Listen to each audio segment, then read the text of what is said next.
New Thought Media Network. We are a global broadcast network of positive music, media, and entertainment, inspiring humanity's evolution along the journey of enlightenment and creating a world of love, peace, empowerment, and prosperity for all. New Thought Media Network. Positively inspiring.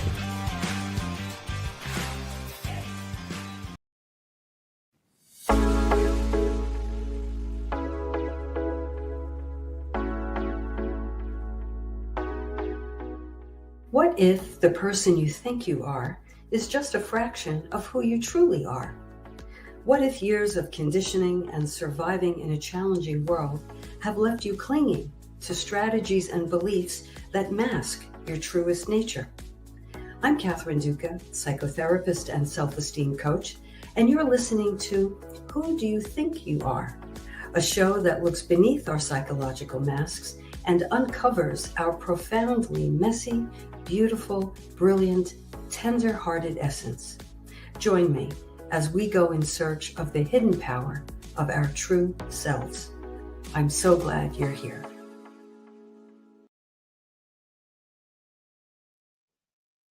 Good evening.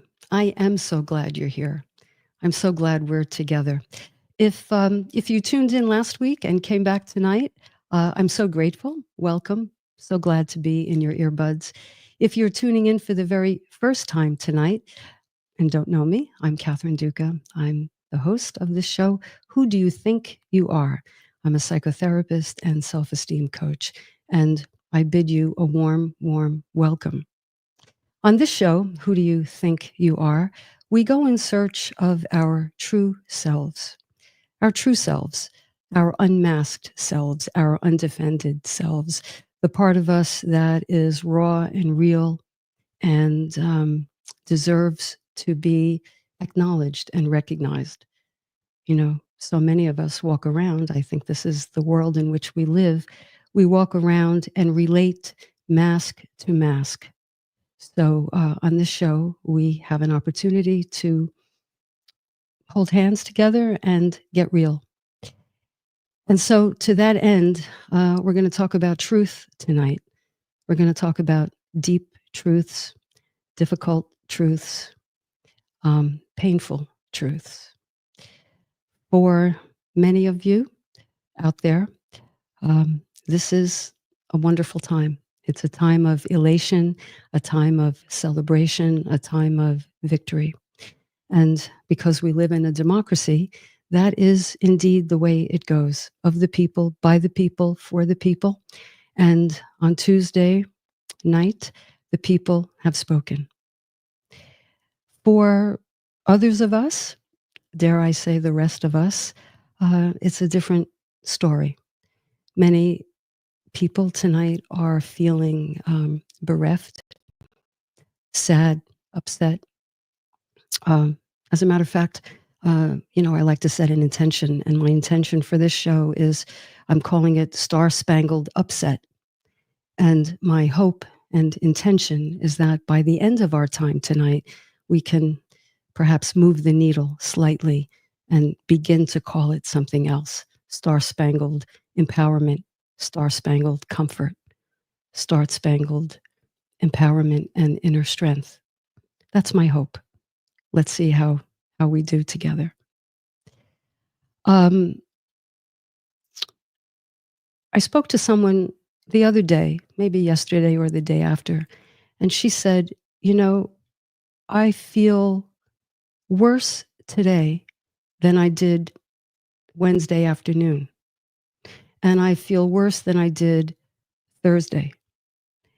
And not the same as I did Friday. I feel worse, differently worse.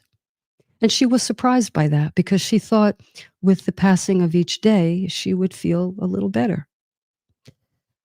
My take on that, I'd love to know what you think. My take on that is, if you've ever lost anyone, and I'm sure many of you have, you attend the funeral or the Shiva, and there comes a point when the Shiva ends or the funeral is over and everyone goes home and all the activity dies down and you're left with yourself to begin to process the reality that the person you love and miss and counted on is not coming through the door.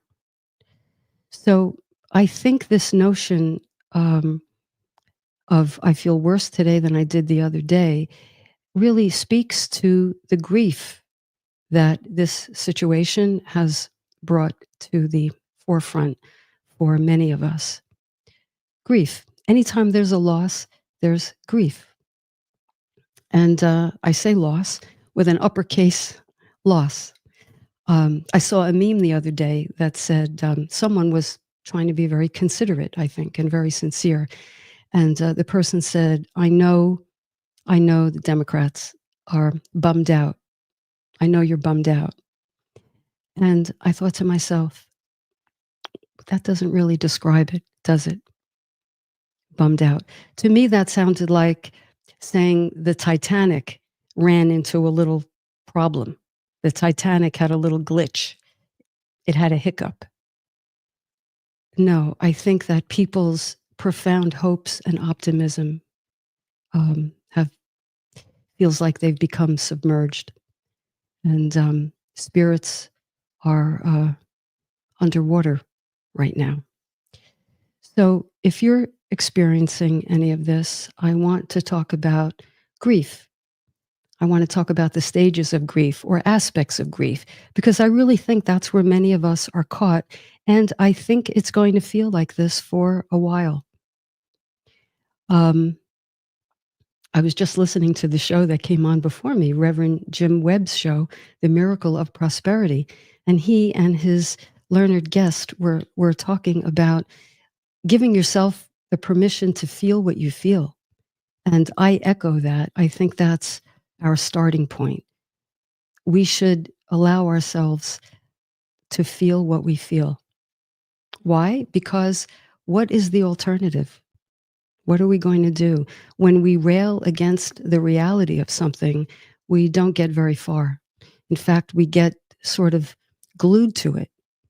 You know, there's a saying, many of you know it, what we resist persists. When you fight against something, you are locked into a tug of war with it. And so I hope tonight that by looking at our profound grief, and I invite you to enter your comments into the chat if you're comfortable and if you're comfortable sharing, looking at the stages of grief, I hope will provide some kind of framework with which to understand what many of us are dealing with, right? White light prayer. True that. Calgary, welcome from Calgary. Yeah. So if you're with me, grief, let's talk about grief. You may be familiar with a psychologist,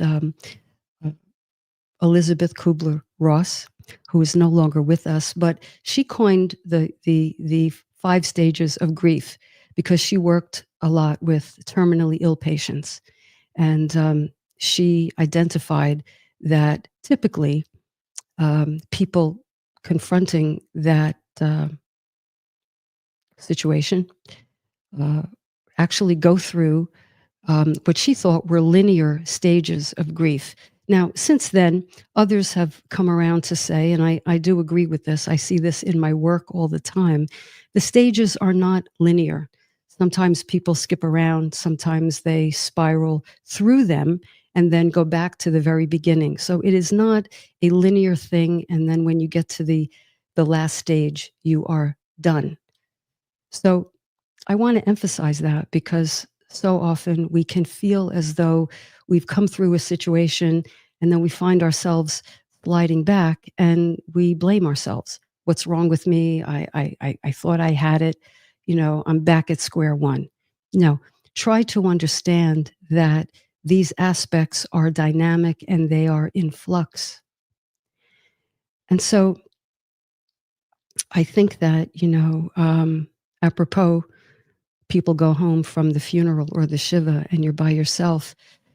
The reality that begins to sink in once the shock has worn off, because one of the earliest stages or aspects of grief is a form of, it used to be called denial, but I don't really care for that word.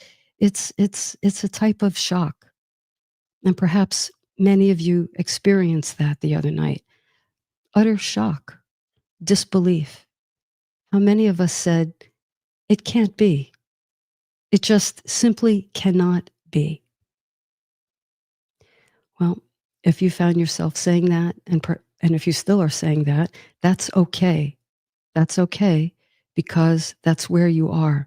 And the number one most important thing to remember here is that whatever you feel is worthwhile and legitimate and real.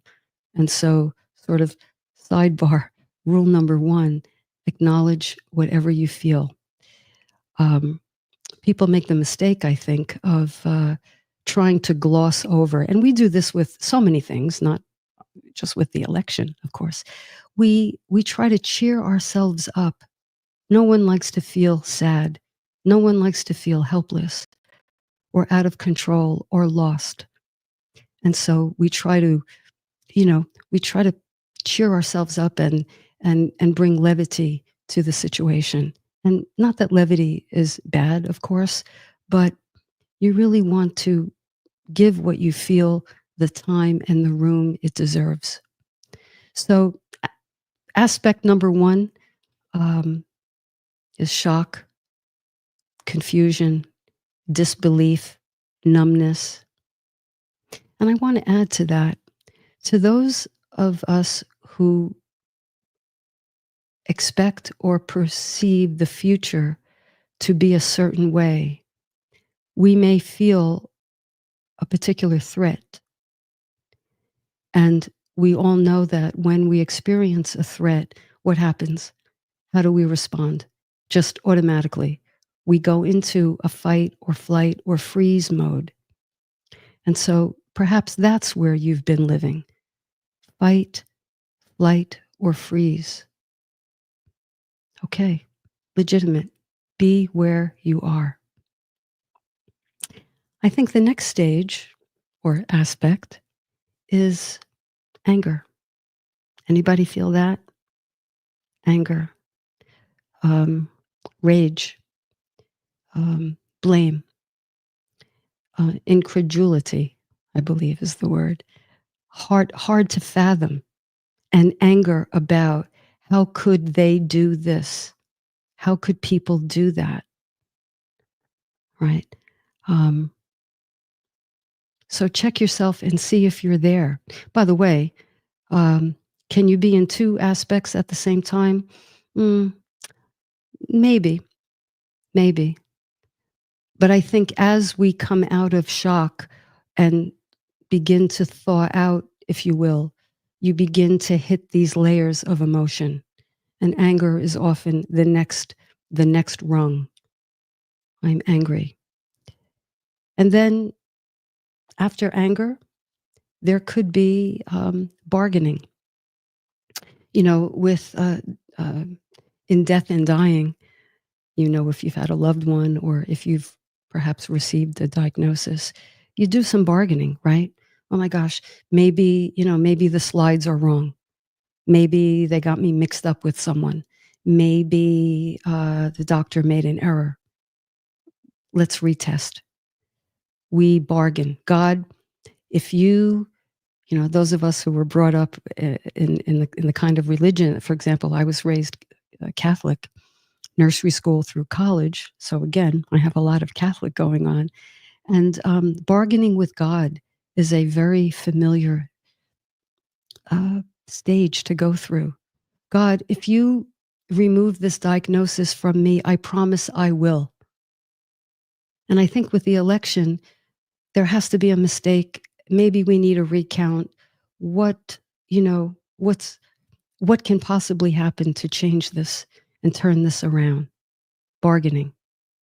So we have shock, confusion, numbness, giving way to anger giving way to bargaining.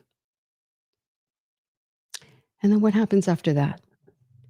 Well, when you've tried your bargaining, or you've looked at the electoral map, or you've looked at the states, and you say, got to be some mistake. And you realize, no, there's nothing to be done about that. There's nothing to be done to change the outcome. Then what begins to set in? Well, it can be a combination of profound sadness and a feeling of being gutted. I've heard that word so many times this week. I feel absolutely gutted. So in a depression, now sadness and depression are not really the same thing, technically, clinically, but for our purposes tonight, I am going to combine them. So we'll just let it go at that for the moment. Along with that comes for many a certain powerlessness and a feeling of being lost. What can I count on? What can I count on? The grief that people feel and the loss isn't just the loss of, a candidate. For many people, it's the loss of principles that I held true, principles that I counted on, principles that I was sure my fellow Americans shared with me. So the grief isn't only about the tangible loss of the election. It's about, what can I count on? I wonder if anyone listening has experienced that. I will say that the day after the election, I happen not to be a water person, actually, but I really felt compelled to drive to the ocean the day after the election. Why? Because I was needing to be in the presence of something that I could count on. And I thought to myself, well, I could probably count on the ocean still being there, on the Atlantic. I think it's still there. And I needed to put my faith in something that was there yesterday and would be there for me tomorrow. So again, if any of you experience that, I think that's within the scope of emotions that we can call very understandable for something like this, for grief. So depression. Now, depression, who likes to feel depressed, right? It's a terrible feeling. It's a terrible feeling. It's a low feeling, a dark feeling. And you wonder, are you ever going to feel normal again? Well, I think we can say we're not going to feel normal again if the normalcy we're looking toward is in this external thing called the election. Now, without a doubt, things are going to happen, right? And we're not here to do any kind of autopsy, but I am here to lend my voice on when we put our faith in something outside of ourselves, all those eggs, they can drop. So we need to have a different kind of basket, if you will. And so when we come out of this depression, this darkness, this hopelessness, helplessness, powerlessness, victimization, in a certain sense, when we come out of that, we are closer to being in acceptance. Now, what do I mean by acceptance? I don't mean this outcome is okay. I don't mean that. But I mean, I accept the reality. I think we get into trouble with this and so many other things when we resist the reality of things. We waste time. We waste energy because the reality is what it is. I'm not saying we can't mobilize and change things for the future. Absolutely. And getting to acceptance is the beginning of emerging with a newfound strength. This is what I hope for myself and for everyone in the country who shares my feelings and these feelings tonight, that we can emerge with a sense of empowerment and look to the future. Because I really think the last aspect is the most promising, the most powerful, and that is meaning. Meaning. If we can find meaning for ourselves in this experience, we then have more of a shot at getting through intact, head and heart intact, and we can affect the outcome of the next election or the next hurdle. But if we're mired in non-acceptance of the reality, I think we lag behind. So, listeners, friends, we are in a collective state of grief. Those of us who were not happy with the outcome, a collective state of grief. So let me just glance at the. Also, there is a spectrum. Some of us feel this is bad. Others of us see it. Others of us see our new paradigm as dire. Well, thank you. Yes, there is a spectrum. Some of us feel this is bad. Others of us see our new paradigm as dire. Yeah. Yeah. If you've lost someone whom you really love, do you ever think you're going to feel this way again? Feel the way you did before? Are you ever going to smile again? Are you ever going to love again? Are you ever going to greet the day with optimism again? This is deep. This is really, really deep. Okay. So my wish, frankly, for myself, and if this resonates with you, I invite you to take it. We can perhaps straddle. We can straddle one aspect as we move into another aspect. We can feel this is going to be really bad. Boy, we heard some things, and if they come true, this could really be so painful, so demoralizing, so upside down from everything we know. I understand that. I share that. But we don't know. We don't really know. The probability is there, sure, but we don't really know. So if we can hold out the possibility that what has the appearance of dire straits, full-blown negativity, full-blown absence of what we held dear and fundamental to who we are, if we can hold out the possibility that something else might emerge. Because if we don't, and here's the question I ask myself, if we don't, what else are we to do? What else are we to do? Let's see. What other people? Rachel Maddow said, if we lost Tuesday, we now have a really big to-do list, more than we ever did. Yes, this is what I mean about finding meaning. I don't mean find meaning in necessarily why the election went the way it did. Many people are asking questions. How could this group vote that way? How could that group vote that way? How is it possible? I'm not talking about that kind of meaning. I'm talking about the meaning. I'll use the Sandy Hook shooting as an example. We remember when that happened. We remember the darkness.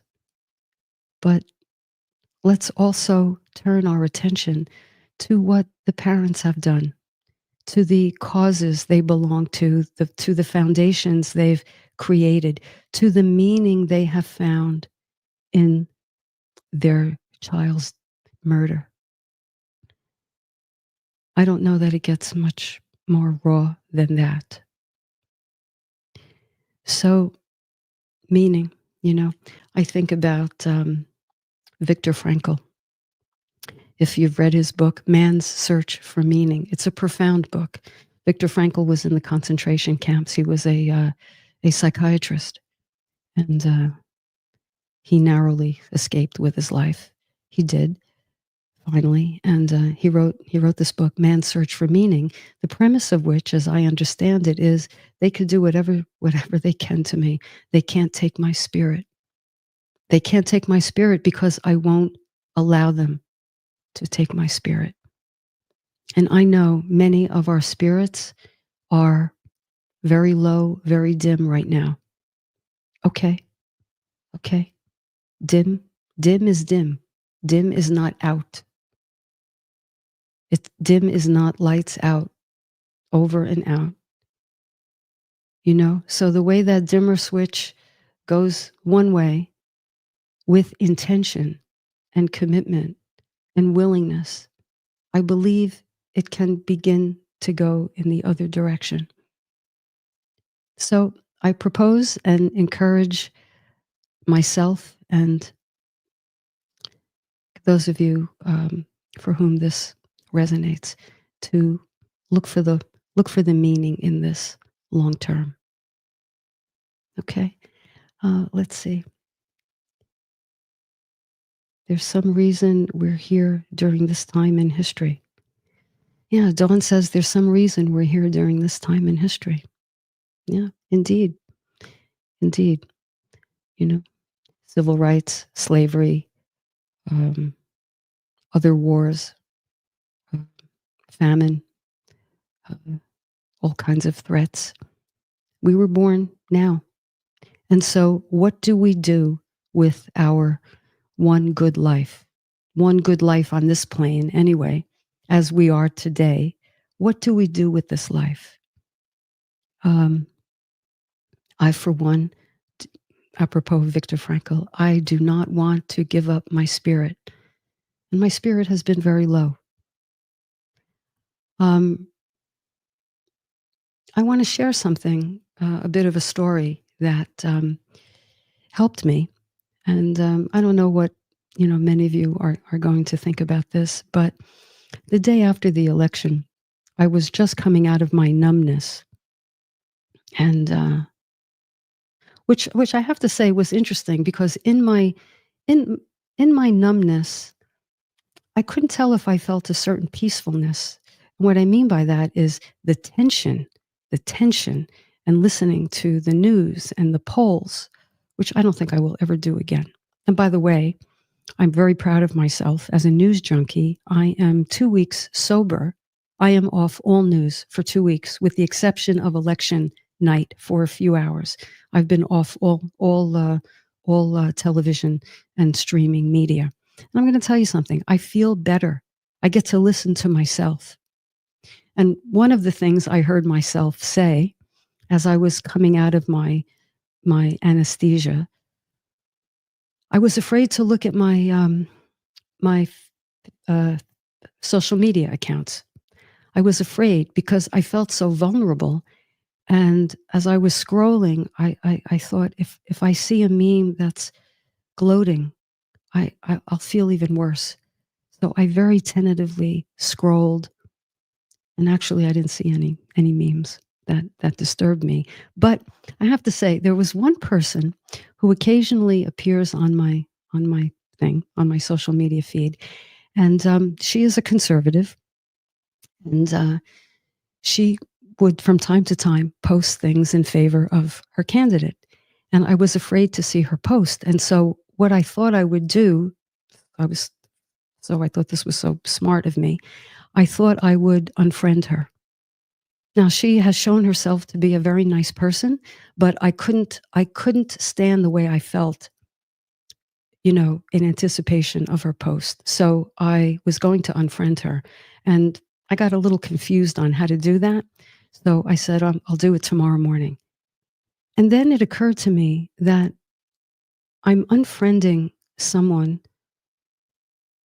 whom I'm just sort of lumping into this hazy, broad group of people I am having a very hard time with. And she no longer was a person to me. She was one of those. And I tell you the truth, I was so upset with that experience that I was giving myself. I really was. I felt it in my body. So I did something that actually is uncharacteristic of me, but I reached out to her. This is a person, I should say, I went to high school with, but I have not seen or talked to her in, dare I say, half a century. Okay. I saw her at our 50th high school reunion a couple of years ago. Other than that one time, I haven't seen her in all these years. Anyway, I messaged her and I said, would you meet me for coffee?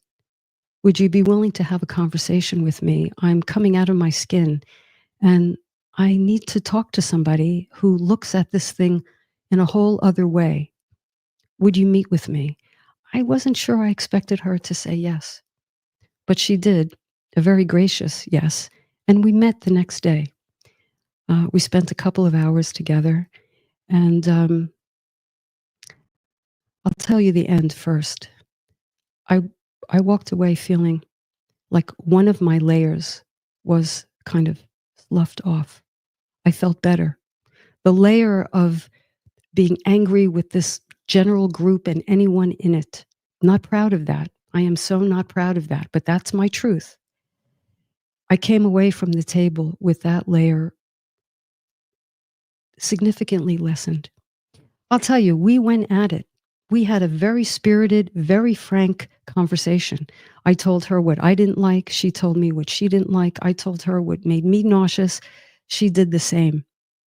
But there was something about our willingness to engage in that conversation, knowing there was a bigger truth. And I didn't know this going in, but I think we each were counting on the bigger truth, which is we're going to be respectful. And we were curious, genuinely curious into how we each looked at this whole thing and what we were thinking and what we wanted for ourselves and for our families and for our country. And we Googled things together and we laughed and we high-fived and we said, I don't think that's quite accurate. Let's Google that. She did that with something I said. I did that with something she said. And there are a couple of things we said we're going to take back and delve into a little more deeply. Anyway, the long and short of it was a testament, I think, to both of the better nature in each of us. And she helped me a lot. And if she's listening, I say thank you very much for that gift. Now, you might be wondering, did we change each other's minds? I don't think one bit. I don't think one bit. And I still have questions. But the layer that was so deeply upsetting to me was how I was looking at my brothers and sisters. And I'm not saying that's gone, but this conversation helped me. And then after that, I left that and I went to dinner with some friends who share my views. And I'm going to tell you something. It was a little funereal. It was a little bit like a wake. We were emotional. We were upset. But we talked about it. It was a safe space. We cried and we eventually laughed. We laughed together. And I think for myself, it gave us a little bit more room. It let some air out of the bag. It just made something on the edges a little tiny bit better. And I'm grateful for every percentage of better I can get. So with that, what I'd like to do is take a little break, go through some of your comments here. And then, we have a segment on the show called Ask Catherine. And I send a newsletter out, and I invite people on the newsletter. By the way, if you want to get on the newsletter list, just email me at catherineduca.com and just say newsletter, and you'll be on the newsletter list immediately. It comes out every Sunday. It's called the Sunday Sauce, kind of an homage to my Italian-American heritage. But I put in my reflections on things and my thoughts on things and recommendations of things I like and trust and believe in. So there's an Ask Catherine segment. You could ask me a question about almost anything. And I have a question or two that came in about this election, and I'll answer that question after the break. So let's take a breather. You are listening to Who Do You Think You Are on this terrific station, New Thought Media Network. Please help us say thank you to our organizational sponsors, including the Hefferland Foundation, Affiliated New Thought Network, International New Thought Alliance, Science of Mind Archives and Library Foundation, Center for Spiritual Living Denver, Center for Spiritual Living Midtown, New Thought Philadelphia, Planned Happiness Institute, Summit Center for Spiritual Living, One Heart Retreats, Center for Spiritual Living on the Lake, Unity Kitchener, Unity Spiritual Center Ottawa, Om Center for Spiritual Living, Satya Center, Begin Within Ministries, Center for Spiritual Living North Jersey, Unity of Savannah, and the Center for Spiritual Living Seattle, as well as all of our individual donors. Thank you for being part of the New Thought Media Network. Please like, share, and subscribe. New Thought Media Network, positively inspiring.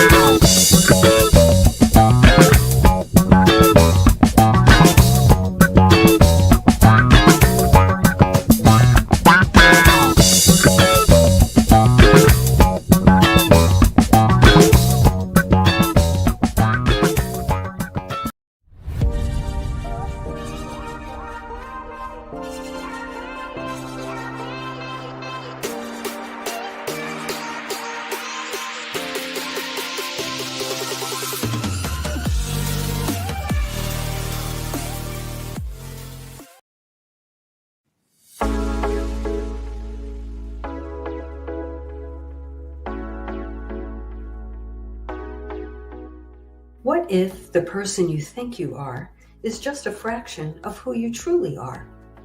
What if years of conditioning and surviving in a challenging world have left you clinging to strategies and beliefs that mask your truest nature? I'm Catherine Duca, psychotherapist and self-esteem coach, and you're listening to Who Do You Think You Are? A show that looks beneath our psychological masks and uncovers our profoundly messy, beautiful, brilliant, tender-hearted essence. Join me as we go in search of the hidden power of our true selves. I'm so glad you're here.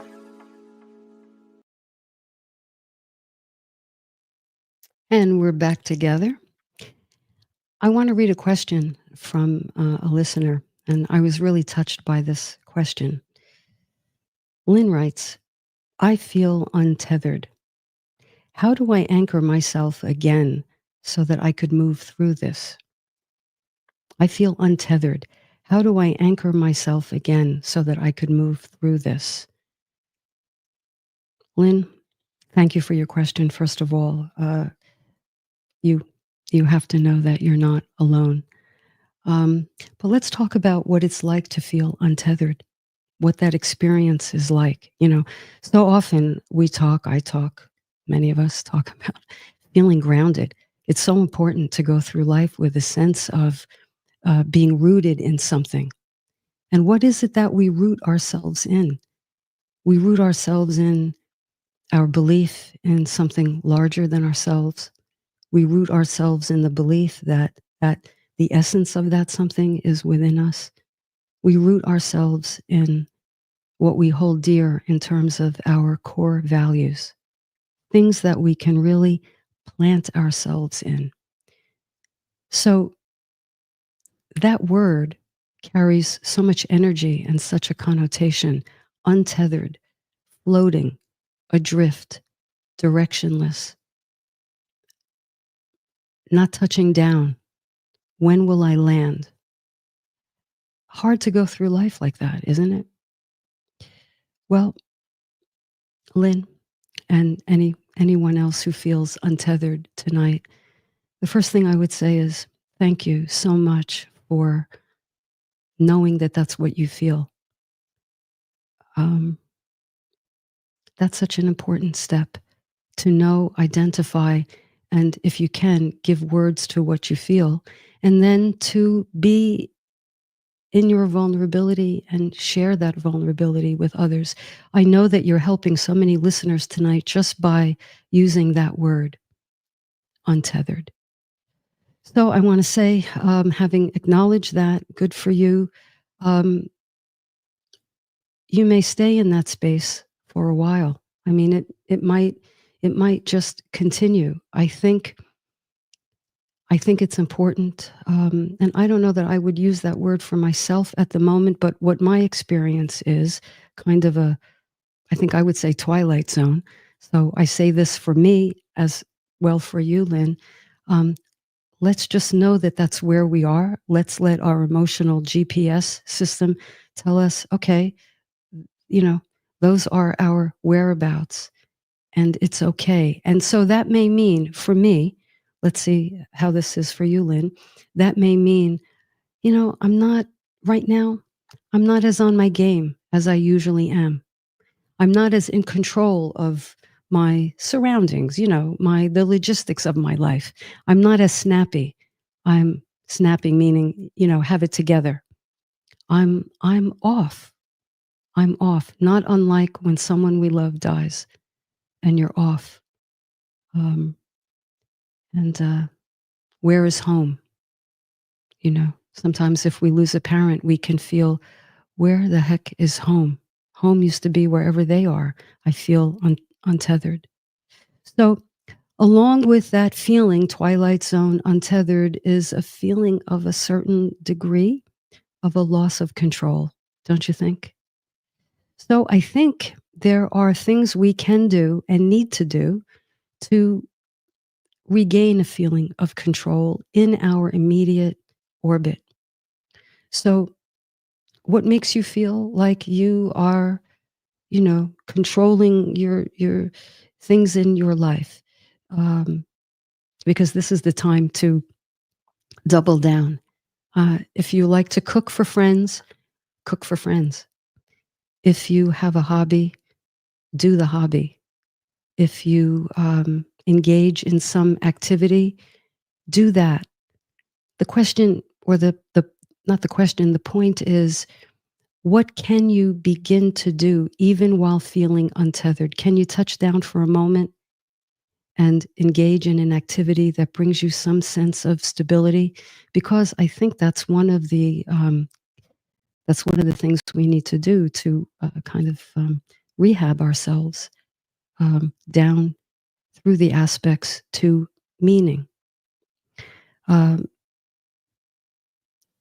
Concentrate on what you can control. Research, by the way, backs this up. I said last week, heaven and hell are states of consciousness. They're not places. If we suffer, or if we are in a state of light, enlightenment, heaven or hell, right here, right now. And we usually get to heaven, not usually. We get to heaven 2 by 2, the Course in Miracles tells us. We get to heaven when we engage with another human being. And so I offer, touch another person, engage with another person, volunteer toward a cause, help someone who feels the way you do, help someone who is as down and out or more than you about this or something else. Help uplift someone. Get outside yourself. So it's so crucial because, again, stagnation here is the enemy of moving through. The other thing is, this is practical, and I said it before, I think a media detox is in order, um, that's not too big a stretch. We can be curious and we can feed our need to know, but we can curtail the intensity with which we listen to the media. Take care of your needs. Self-care, of course, it's becoming so cliche that I think the importance is watered down, but tending to your own mental, emotional self-care. Acknowledging your feelings is the obvious one. Put yourself to bed at a reasonable time if you can. Go out in nature. Count the leaves on the trees. Go to the ocean. Feel the breeze on your face. I think at a time like this, the magnificence that is all around us, that comes from someplace, is the antidote that we can all start with. I think nature is much more our friend than is Grey Goose. I say that only somewhat tongue-in-cheek. I've had a few conversations this week, and of course people are resorting to what makes them feel better in the short run, but we all have to watch that. We don't need any addictions or dependencies, because then we'll have two problems, right? The outcome is still the outcome, and now we have an additional problem. Look for things you can do. Look for things you can get involved in. Look for peaceful marches, of course. I'm going to be talking about something in the coming weeks. Inauguration Day coincides with the day we commemorate Martin Luther King Day, which is a day of service and a day of hope and a day of optimism and a day of celebrating that long arc to justice. It's long, but it bends in that direction. And so I'm going to be talking about some of my thoughts and ideas on what we can do if Inauguration Day poses a problem for us. The things that we can do to uplift and inspire both ourselves and other people. So those things, and of course, practicing mindfulness. I heard it said today, I'll borrow this, we are not in our next, we are in our now. This moment is now. And guess what? It's all we have. So again, while we all have to plan for certain inevitabilities, of course we have to plan, but if we get too far ahead and too far into what ifs, there's no end to what if. Again, we have to monitor that. I'm not saying don't go there at all, because future plans and the unfoldment of future plans is something, that's of uppermost importance right now. But beware of the idle what ifs, because that can lead us down an alley that makes us feel worse, not better. So Lynn, and anyone else who feels like Lynn, control what you can control. Don't rush this. Don't try to cheer yourself up. At least that's my advice to myself. I once had a therapist who said to me when I was feeling really low, I had gotten to something in therapy, a realization. And he said, now, Kathy, as I was at the doorknob ready to leave, he said, now, Kathy, don't come up too quickly. I said, what do you mean? He said, don't try to get too cheerful too quickly, prematurely. Stay here. Stay here for as long as you need to stay here. Don't manufacture a certain happiness. If you stay where you are and follow your feelings with some of these things, with a willingness to see some glimmers, chances are much, much better that we will move ourselves along. So, Lynn, I hope that was helpful. Thank you. Thank you so much for your question. Let's see, anything else? We're so looking forward to moving forward, but our work is only just beginning. Yes. Yes, it is. I invite all of you to think about something that I've reflected very deeply on, and that is things in your life that have had the appearance of something really bad. And it was bad. It was bad, meaning it was painful. It was shocking. It was the last thing you wanted. Usually that has to do with a loss of a loved one. But ask yourself, was there anything that came from that didn't cancel out the bad feeling? I'm not saying that, but that opened up a doorway to something unexpected, some other truth that you may not have realized or availed yourself of if the bad thing didn't usher us there. So the last thing I want to say, no one dislikes platitudes more than I do. And platitudes at a time of loss really are more irritating than they are helpful. So I don't mean any of this in the way of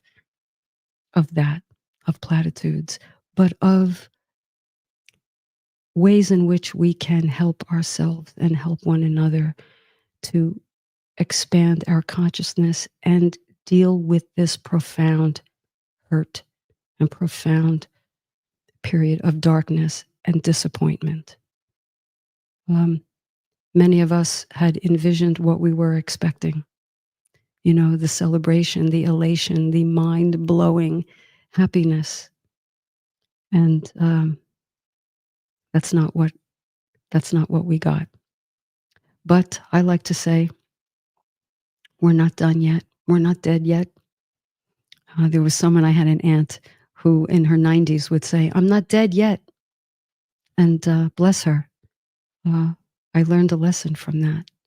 So if you have breath, you can make a contribution, and we could make a contribution to one another. So friends, who do you think you are? Well, maybe up until now, all you thought you were was angry and unbelievably despondent. And maybe now you're 1 or 2% still angry, maybe still despondent, but maybe, just maybe, there's a glimmer of how we can work our way out of this together. We're not giving up. No one can take our spirit. We mustn't let anyone take our spirit. So, with that, thank you for letting me into your earbuds tonight. You honor me with your time and attention, and I will meet you back here next week. If you have a question you want to ask me about anything, Catherine@catherineduca.com. If you want to read more about the heart of my work, you can check out my book. You can get it wherever books are sold, but easily on Amazon. It's called Unmasked: Discover the Hidden Power of Your True Self. So I thank you for being here. Thank you for your vulnerability tonight and your kind attention. I wish you well. Take good care.